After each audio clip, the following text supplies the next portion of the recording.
Hi everyone, welcome back to the channel. And I have a problem, so let's design a solution.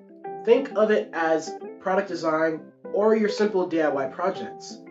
Help me design a bag strap to clean up my clutter and improve my working space. Step 1.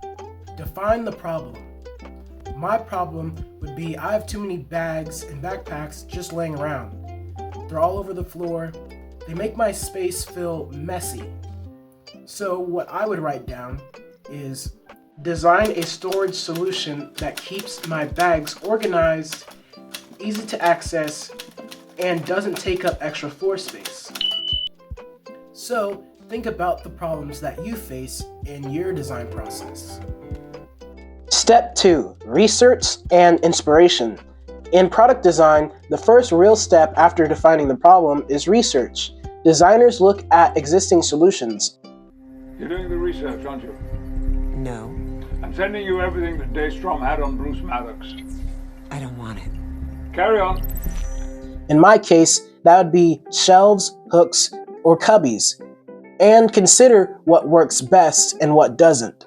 For example, at Stanford, they teach the greatest design starts with understanding the user's needs, empathy first. That means I need to realize how I interact with my bags on a day-to-day basis. I noticed I grab them when I'm leaving, but I never put them back neatly. Step 3.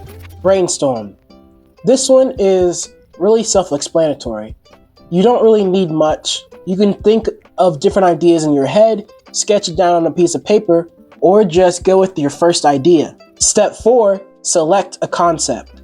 After sketching, I chose the idea that best meets my problem goals. Easy access, doesn't take floor space, and encourages me to use it. I'll mount it on my dresser and it will be able to catch and hold my bags. On to step 5, materials and planning.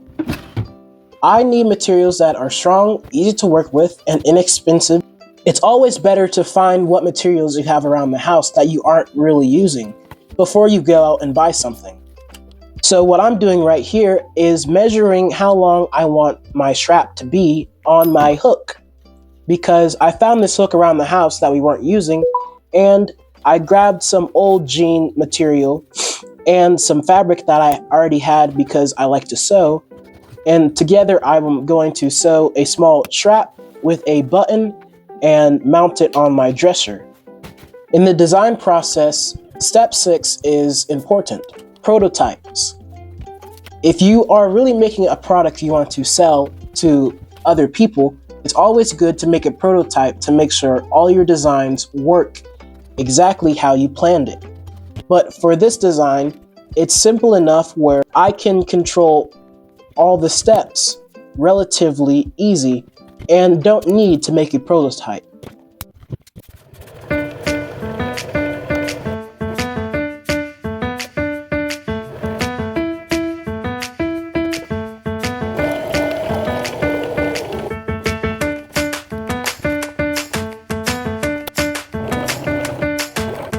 So for the strap, I just took 2 pieces of material and measured them to my desired length and width, and then I sewed around the edges to make sure they stuck together.